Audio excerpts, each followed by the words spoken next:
It's New Year's 2023, which means it's time for another issue of Matt Goldberg Fails to Work Out.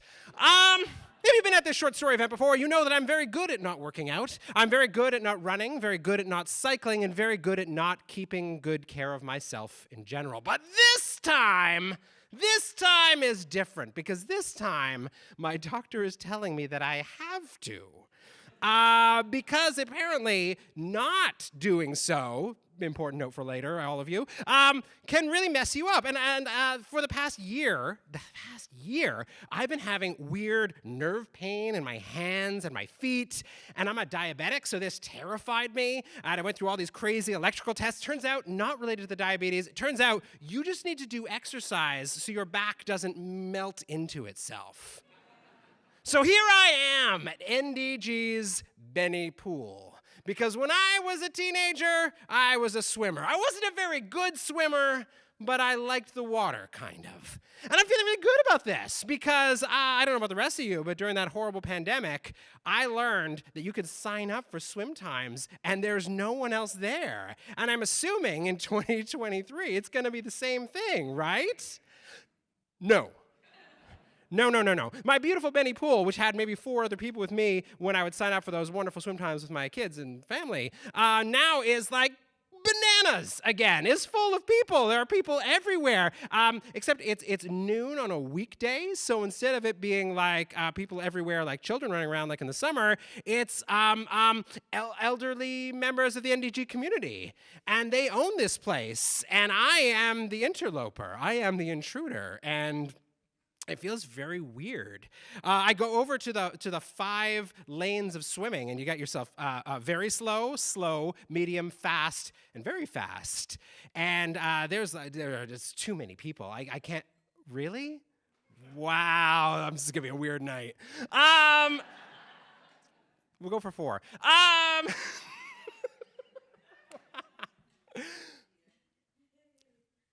I decided to go for the medium swim, because everyone knows that you're probably a medium swimmer. I jump into the water, and it's going pretty well. It's going pretty good. Okay, I'm going to move on up to the fast lane. And this is where I make my critical mistake. Because the fast lane, people aren't stopping. People are going and going and going, and they don't take a pause. And I'm a diabetic whose back is folding in on itself. I need to take a pause every now and again. So the first time I try to take a second, I see this person coming at me, and I'm thinking, okay, I'll just push off and go now. And then when I try, they say, no. And they lap me, like they have to get past me. They jump on past me. And I'm like, okay, I don't know. I'm the outsider here. I don't know the etiquette of the swimming pool. So I let him go by. I jump in behind him. And then I'm swimming a little bit more. And, he's going back and forth past me several times. This is a man who's probably 30 years older than me and much better in the pool than I am. So there goes all my stupid arrogance. At one point, I'm swimming, and suddenly I feel like this hand on my ankle, and he's actually like slapping me away as he's passing me. And I don't know what's going on here. And so it's fine. I let him go by me again, and I'm going. And then I reach another point of etiquette confusion. I'm coming to the end of my lane, and there's a person standing there winded, like me, someone who's winded, like me. And they're standing there, and I'm approaching them, and I'm waiting for them to go. I'm like, do you want to go? Should I just stop here and turn around here? Because this isn't the Olympics, and who cares about laps? But I don't. I come to like a complete stop, and then I hear it coming from behind me, this sound, this machine. And I look, and there is the yeller and the slapper, and he is coming right at me, and I'm like backing up to the wall. I'm looking to this other person, like, are you gonna go? And he's not going, and like, I don't know. And at some point, he stops doing the stroke, and he just has both arms out. Like, is he gonna like grab me if I don't move in a second? He's crazy, he can do anything. So I do the only thing I can think of. I go under the water, and I swim underneath him. But we're in the shallow end, and it's super awkward. And I'm now swimming as, like, I come up, and I don't look. I just keep going. And I get to the deep end, and I'm like, I am done. And I pull it's super awkward pulling yourself out of I'm pulling myself. I can't look at him. He's behind me, and I swam under him. And I get out, and I run to the changing rooms, and I have not been back to the Benny Pool since. I was going to go today, folks. I really wanted to overcome my fears ahead of today's show, but I can still hear that voice and feel that slap and just sense him over me all the time. Thank you. His name was Christopher. His suits were custom tailored on Savile Row, and he wore them like a second skin. He was Downton Abbey upstairs, and I was a barmaid at Ye Old Wine Shades around the corner from London Bridge, December 1968. I was on a break from McGill. Chemistry, physical, inorganic. I need to get off the treadmill. Take some time to think about life, the big questions. And along came Christopher. He was a lunchtime regular at the Old Wine Shades, the smoked salmon special. In March, he asked me out, picked me up in a little green MG with a leather interior. Oh, that car smelled delicious. We cruised around the countryside, checking out pubs with the best single malt whiskey. We were on our way to Stonehenge. But, whoops. We never made it. Christopher knew way too many pubs. The relationship was rolling along really nicely. He liked my accent.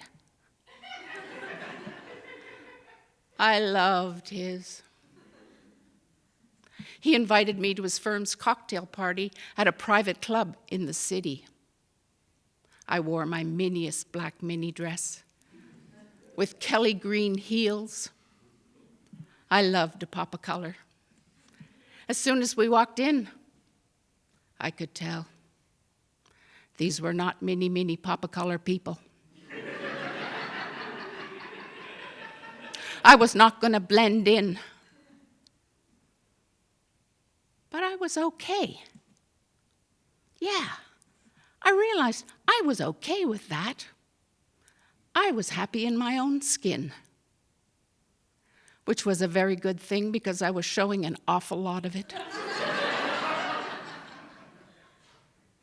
December went into August, and September I'm going to have to go back to McGill, get serious, finish that degree, get on with life. I still haven't answered all the questions. I'm 22. I don't have the answers. Christopher promises to visit in October, but life? I keep plowing through those chemistry courses. But I take some time for the never gonna be on my CV moments. Best thing I ever did, take a year off, let myself fall for Christopher. 5 million years ago, tectonic plates shifted, volcanoes erupted, and these beautiful cliffs were carved into the island of Kauai. Last year, someone decided to get married there for a destination wedding, and I was invited. So despite my settler colonial guilt, I decided to go along with this. My sister, who's in the audience today, my friend and I were super excited to see what adventures this would bring.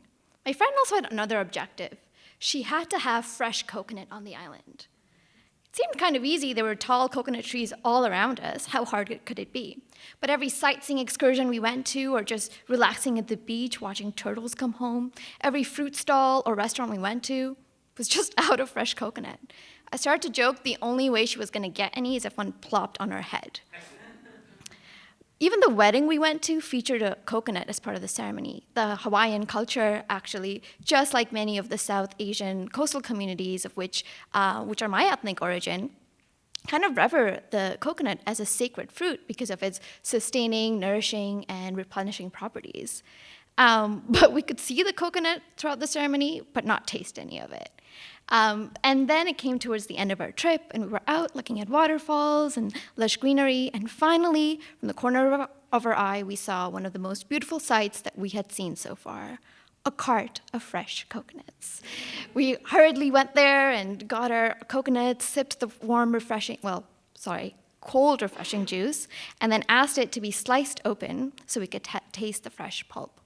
And let me tell you something, the fresh pulp of a young coconut is the best thing about it, and it's only ever found not in grocery stores, anywhere else, but in the most beautiful places on earth.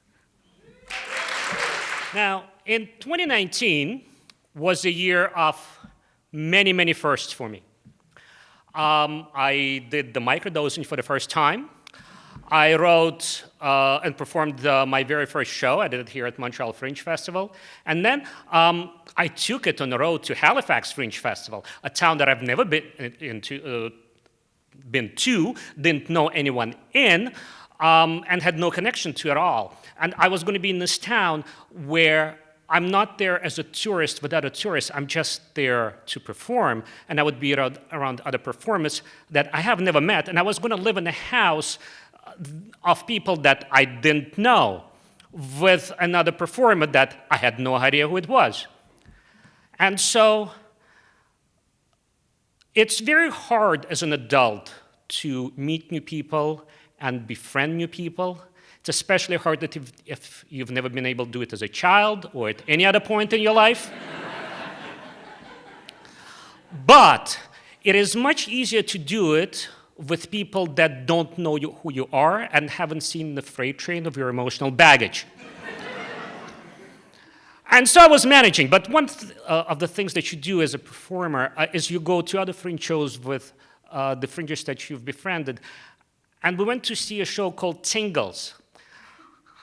And I've only ever heard once before about the autonomous sensory meridian response. But I didn't know anything about it, or that I would react to it.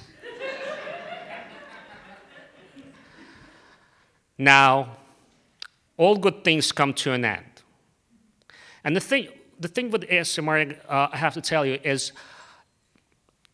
the only way I've been able to replicate that feeling otherwise is when I forget that I've already taken a microdose and take another one. And so, as one good thing ends, some weird things can begin.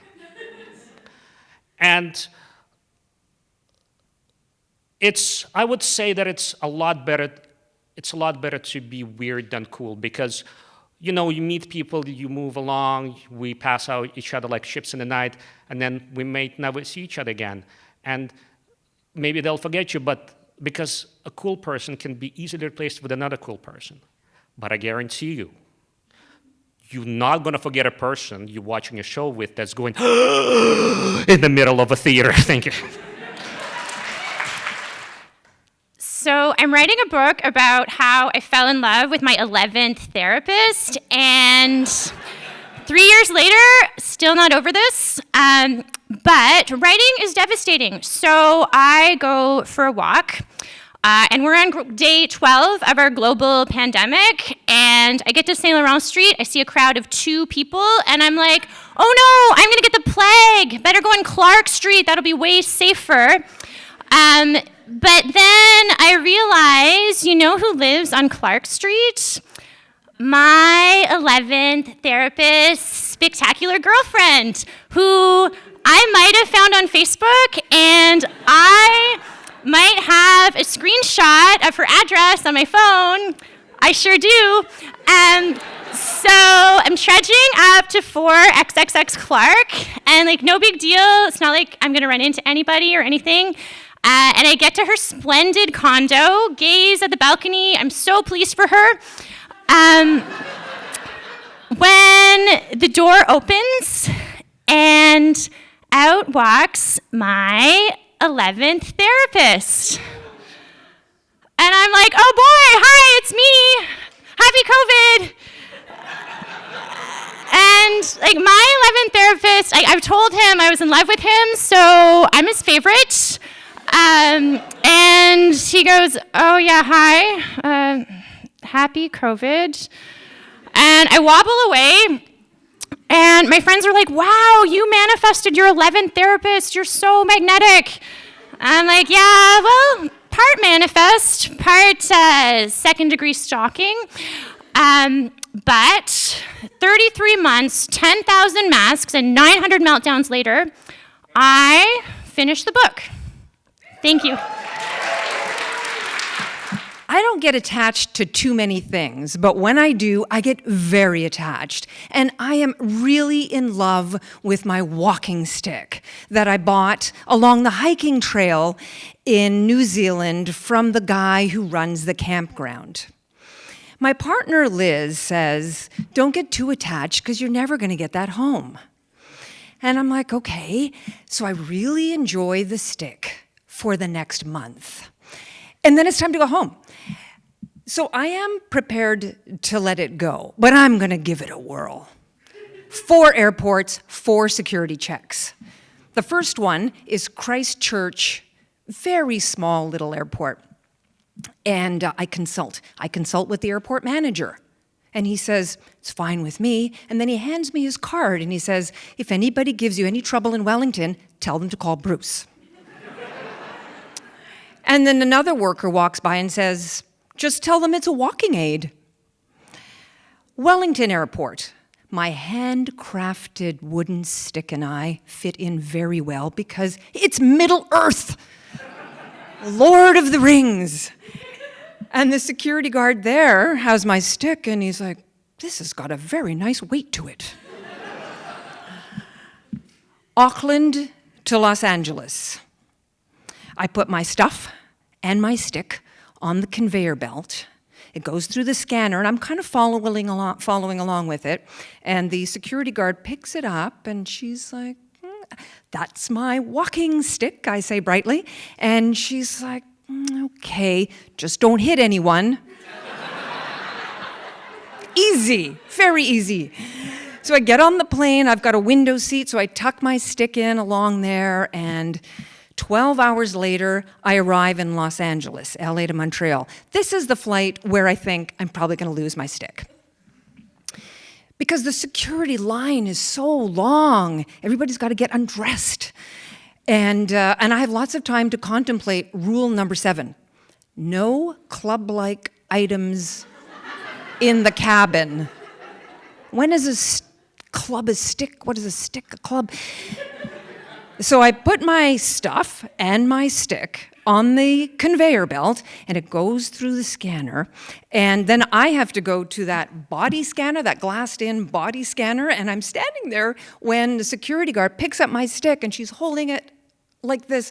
Whose stick is this? Whose stick is this? She's so annoyed, but I can't answer her because I'm trapped.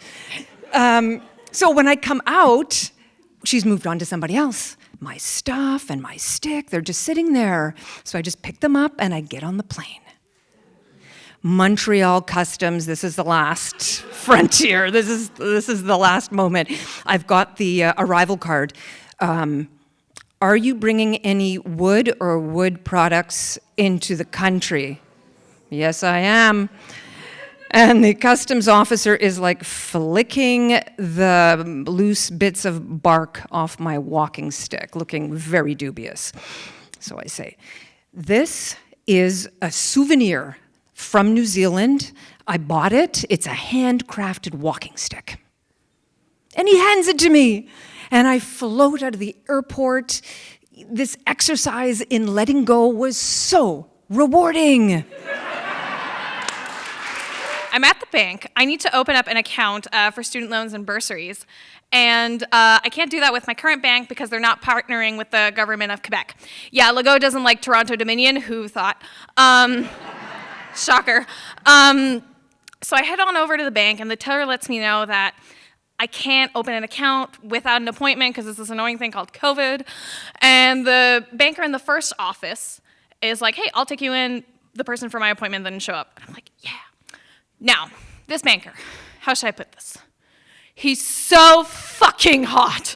He looks like the love child of Idris Elba and George Clooney, kind of hot. And he's flirting with me. Like, I'm single, so I flirt with him, but I don't care where this goes.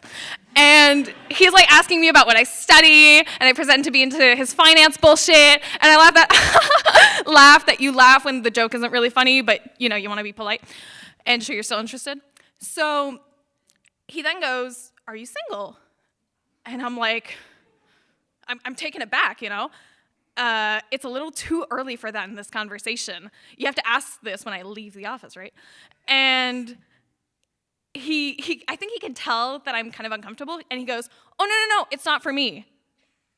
And I'm like, is he trying to set me up with like one of his loser friends or relatives? Like, what? And he goes, "I need your civil status for the bank account." Oh. He's still my banker, and every time I have to go to the bank for an appointment, he's always like, "You still single?" And I laugh that, you laugh when you want to die. In the 1990s, I was living with my ex-XIII in NDG, and my impossible to please ex-mother-in-law one Christmas sent me a message via her daughter. She understood that I was trying very hard to make a traditional Christmas dinner for her, but I was missing stuff, and this Christmas, she insisted that there be chestnuts. Now, this was before Google, so now I'm going through my bookcase of recipe books, and I found a recipe for a traditional Belgian Christmas casserole of Brussels sprouts and chestnuts and very little else. So really doable, would fit in with my dinner, and both ingredients were available at my local fruiterie. So I'm standing there and I'm trying to figure out how many of these little green things I need for this. And a middle-aged woman comes up to the side and she's standing there watching me. So I took a step to the side to make some room for her so she could get her Brussels, but she didn't move. And then I heard her say, only half to herself, "Chou de Bruxelles." So I switched to French and I showed her the two bags and told her that I was making a Christmas casserole. And her face changed, and I couldn't figure out if she was revolted or angry, and then her eyes welled up, and she started to cry. I kind of waited, but we talked for a minute. It turns out that she was born in Belgium, but she had been brought to Canada around the age of 10. She'd never been back. She spent her whole life in Quebec. And my recipe had triggered a memory of her grandmother making that casserole every Christmas. And with that came a flood of other memories from her childhood, long forgotten.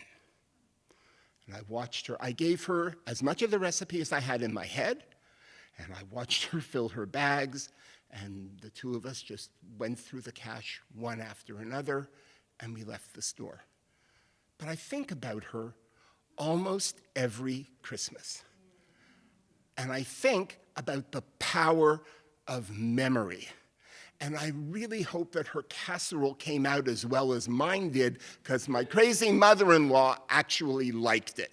Thank you. I don't remember exactly what I said to my mother to warrant that response, but I know it was about my feelings for Janet and Jamie Jacobson, twins in my grade 2 class. Grade 2 was rough for me. I wasn't fluent in English. I said things wrong. I knew Snow White as Blanche-Neige, and it took a moment for me to understand things. Sporting homemade clothes and a choppy home haircut, I was a little bit of a target, and I got picked on a lot. But Janet and Jamie Jacobson never teased me. They were inexplicably kind to me. Dressed in crisp, store-bought clothes, their brown hair gleamed in the sun, Janet's long and straight, and Jamie's a curly mop trimmed to his eyebrows. Oof, Oh, yes. If she saw me struggling with something, Janet would smile and nod encouragement at me. And Jamie once told some boys who took my toque at recess to give it back and leave me alone. Their mother cut the crusts off their sandwiches and gave them extra home-baked cookies to share. Janet gave me one once, and it was the best cookie I ever had. To me, they were perfect. And at school, I had eyes on them at all times. At night, I fantasized that I rescued Janet from a dungeon in our creepy old school, or that Jamie rescued me from a bunch of boys about to give me a snow job. As my English improved, I realized that girls talked about which boys they liked. Now, I thought I might admit to liking Jamie, but not Janet. The idea was somehow mortifying. So one day at home, as my mom was painting her nails at the kitchen counter, I asked about this. Now, I don't recall exactly what I said, but I remember her answer. As she dipped the little brush in the polish bottle, she said, "Oh, yes, girls often feel like that about other girls, but those feelings change as we grow up." That response didn't make any sense to me. If girls often felt like that, why had I never heard another one say she liked another girl? Why weren't there fairy tales about that? My mom blew on her nails, and she smiled at me. I would never tell about Janet. And I was sad to think those feelings would go away. I sure hoped they wouldn't. Thank you. So it's Saturday. It's my day off with my boyfriend, and we decided that, the pantry needs replenishing. We're gonna go to the grocery store. I hate going to the grocery store. Even before the pandemic, people they stand too close or they walk too slow, so I'm already pre-freaking out, and I've gotten dressed quickly because I want this over with as quickly as possible. So while I'm waiting for my boyfriend to get ready, I take out my phone, I open Grindr, and I've got a message saying, "Fun now?" I say, "No, I'm spending the day with my boyfriend." And he replies with an ass pic. Tempting, but no. And when he messages a third time, I put my phone in my pocket. I say, "You know what? I've got to get ready for the grocery store. It's a challenge." So we leave and we go, and as soon as we walk in, there's not even that many people, but I'm already breaking out in a sweat. We make our way through the bakery section and the produce. We make it to the bread aisle. He asks me if we should get cinnamon raisin or sesame, and I say, "I don't care." And I see his face change immediately, and I'm like, I said the wrong thing. I'm sorry. I don't mean I don't care. I mean I don't mind. Can we just get out of here? Amazingly, miraculously, we make it through the rest of our grocery list and the aisles without incident. We're lined up, we're ready to pay. This manager comes up and he says, "Hey, have you seen our new self-checkouts? They're ready to go." I say, "No, no, we're good. We're waiting. We're gonna go with the real person. It's fine." He says, "Well, they're installing these everywhere, and it's actually super quick and convenient." And I'm thinking, no, because the cart is this big, and the self-checkout space is this big, and I don't need a robot screaming at me about unauthorized items in the bagging area. No, thank you. And he persists a third time, but when I say no again, he relents, and he actually opens up another cache for us to pass through. He has the grace not to look too annoyed as he rings up our items. And we get out of there, and I'm feeling good. But do you know what would make me feel better? Is if men would fucking listen the first time I say no. Thank you. Oh, IKEA. See, the thing is, it happens every time, even when I don't need anything. You distract me so. But not this time, no. I'm focused. Yeah, I don't have time for the showroom. I don't have time for your delicious, well-priced meatballs. No. I'm going directly to aisle 765, section ABX7, shelf AL, because there's only one left. It's the Skoogbracka headboard. It fits the Skoogbracka bed that I bought, and you do this all the time, IKEA. You discontinued the Skoogbracka, and you replaced it with the Skog Slam or the Dumbass. I know, it's the Dombass, sorry. I don't want any of those. I want that Skoogbracka. I wander the store, I can't find it. Skoogbracka, where are you? IKEA, you come through for me. Yeah, you tell me the Skoogbracka's on the showroom floor. I can buy that one, but I have to take it apart myself. You're going to loan me the tools? Are you also going to give me someone to argue with about the instructions? I know. My sarcasm isn't helping, IKEA. Of course, I'll wait while you get the tools together. I don't need anything but, oh, I see it.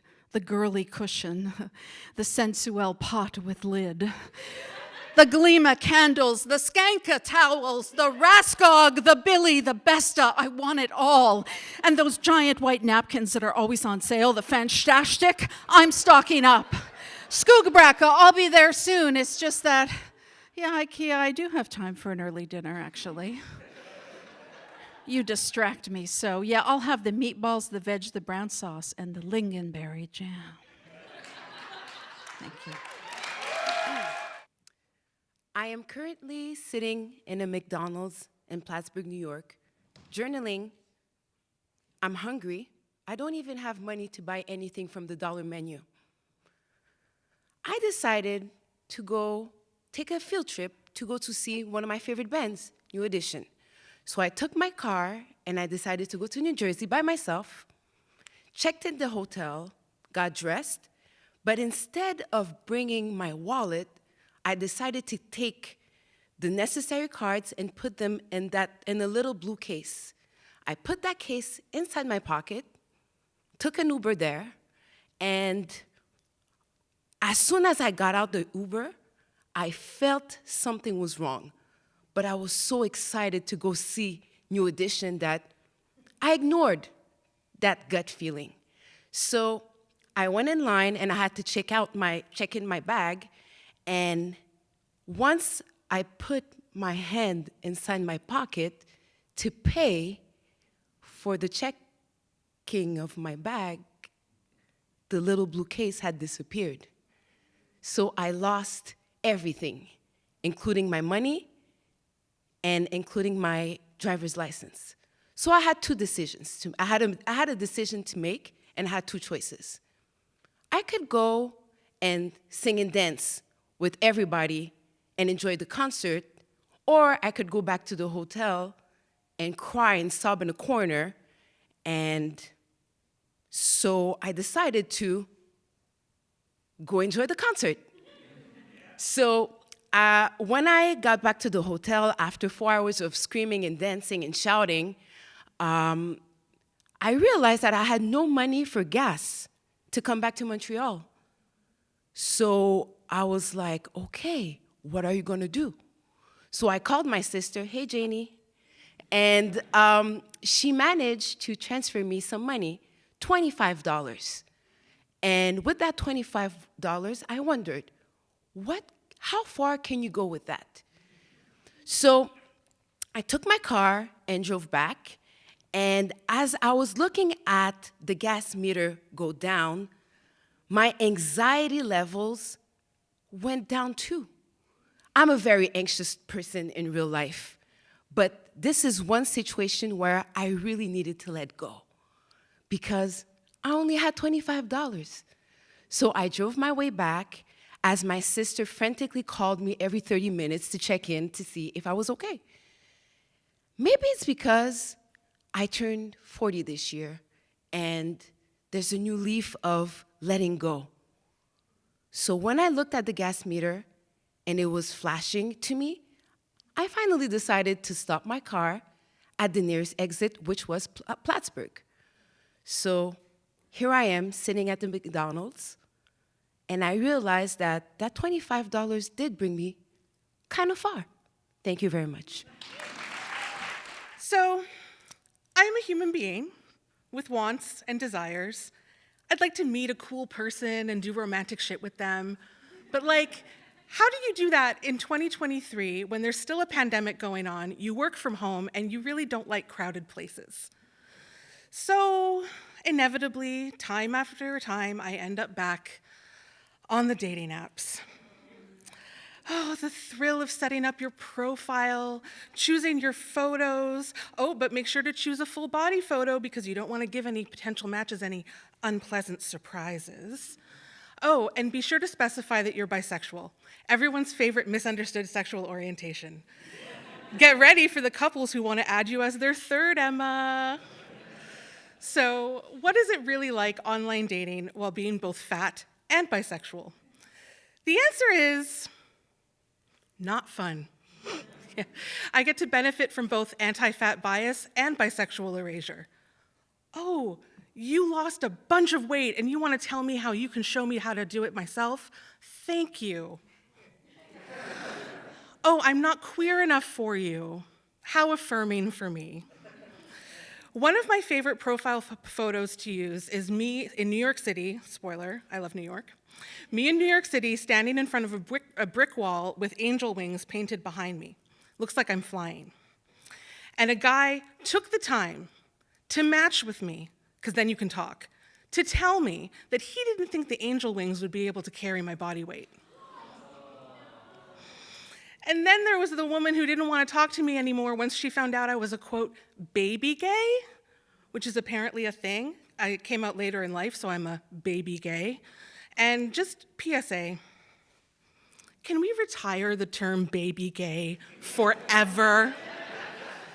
So here I am, just a girl standing in front of a crowd, pleading with you all to play the yenta and just set me up with your friends and family already. Matchmaker, matchmaker, make me a match. Everyone, you know it. Find me a find, catch me a catch. You all did not think I would get up here and not make a musical theater reference, did you? People need to know what they're getting into. Thank you.